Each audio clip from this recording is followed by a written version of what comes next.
published 0310 Est, the 23rd of November. The 2017 updated 1052 Est, the 23rd of November 2017. Wolves were once so plentiful in the abundant forests that would become Oregon that the earliest settlers gathered from far and wide to discuss how to kill them. Those wolf meetings in the 1840s, spawned by a common interest, eventually led to the formation of the Oregon Territory, the precursor for statehood in 1859. Today, Oregon's statehood is secure, but the future of its wolf population once more hangs in the balance. In this May 19, 2011, photo provided by the Oregon Department of Fish and Wildlife, the Imnaha wolf pack's alpha male OR4 lies down after being refitted with a working GPS collar in Wallowa County east of Joseph, or early explorers noted wolves were exceedingly numerous in what would become Oregon, and the so-called wolf meetings that led to the region's first civic government established a bounty for wolves in 1843 that paid $3 per hide. The state later took over the bounty and offered $20 per wolf in 1913, the equivalent of nearly $500 today. The last bounty payment was recorded in 1947, and the wolf vanished from Oregon for decades. Wolves have returned after decades, and this time, humans are having a much more contentious discussion about what to do with them. It's a political debate playing out against the backdrop of a rapidly growing wolf population, a jump in wolf poaching, and demands from ranchers and hunters who say the predators are decimating herds and spooking big game. The Oregon Fish and Wildlife Commission will vote in January on whether to adopt a new wolf management plan that could eventually open the door for a wolf hunt for the first time since bounty hunting wiped out wolves in the state 70 years ago. Idaho, which has a much larger population of the animals, allows wolf hunting. Conservationists worry the plan will erode recent progress, particularly given a rash of unsolved poaching cases and an uptick in state-sanctioned wolf killings in response to wolf attacks on livestock. They are adamantly opposed to wolf hunting and say the population is a long way from supporting it. The species lost its endangered status under Oregon law 2 years ago when the population hit 81 wolves and is no longer federally protected in the eastern third of the state. Wolves, which were wiped out in the continental U.S. in all but a slice of Minnesota, also are rebounding in other western states, prompting similar debates about human coexistence. Oregon wildlife officials have killed or authorized the killing of 14 wolves since 2009, including 10 in the past 2 years, and 12 more have been poached, including 8 since 2015, according to state wildlife officials.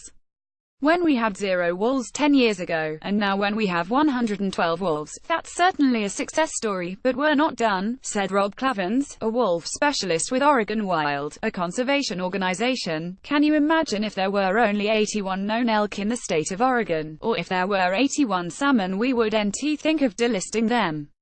In the mid-1990s, wolves were reintroduced to central Idaho, and in 1999, a lone wolf wandered into northeastern Oregon. It was trapped and returned to Idaho. 2 more were found dead in Oregon in 2000, but the first definitive proof wolves had returned to the state came in 2007, when a wolf was found shot to death. The following year, a wolf nicknamed Sophie by conservationists gave birth to the first litter of pups born in Oregon in decades. This August 20, 2009, photo shows what ODFW believes is the alpha male OR4 that bred with B300 to produce the Imnaha wolf pack in the Imnaha unit in northeast Oregon's Wallowa County near Joseph, or. Last year, state biologists counted 112 wolves in the northeastern and southwestern corners of the state, and they believe that is an undercount. Wolf conflicts with ranchers have risen and, for the first time, an elk hunter this month reported killing a wolf in self-defense. That wolf was previously unknown to biologists, and the case has become a flashpoint in the fight over wolves. A local prosecutor declined to press charges, prompting 18 conservation groups to petition Gov. Kate Brown to intervene without success. Ranchers who run cattle and sheep in northeastern Oregon also believe there are more wolves than officially documented and say they are paying the price. Todd Nash, head of the Oregon Cattlemen's Association, estimates HES lost $50,000 in dead calves and in herds that are underweight from being too spooked to graze properly. The state requires ranchers to prove wolves have killed 2 animals or killed 1 and attempted to kill 3 others before it will consider killing a wolf to protect livestock. The ranchers also must show they have tried other deterrents, such as special fencing and flashing lights.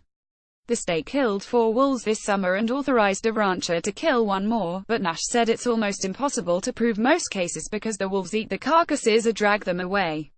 Ranchers in his area are fed up because the bulk of Oregon's wolves live in just a few remote counties where he says abundant cattle make easy prey.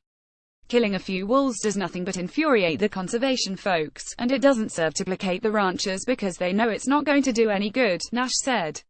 In this May 19, 2011, photo provided by the Oregon Department of Fish and Wildlife, Imnaha wolf pack's alpha male OR4 is shown after being refitted with a working GPS collar in Wallowa County east of Joseph, or. It's a political debate playing out against the backdrop of a rapidly growing wolf population, a jump in wolf poaching and demands from ranchers and hunters who say the predators are decimating herds and spooking big game.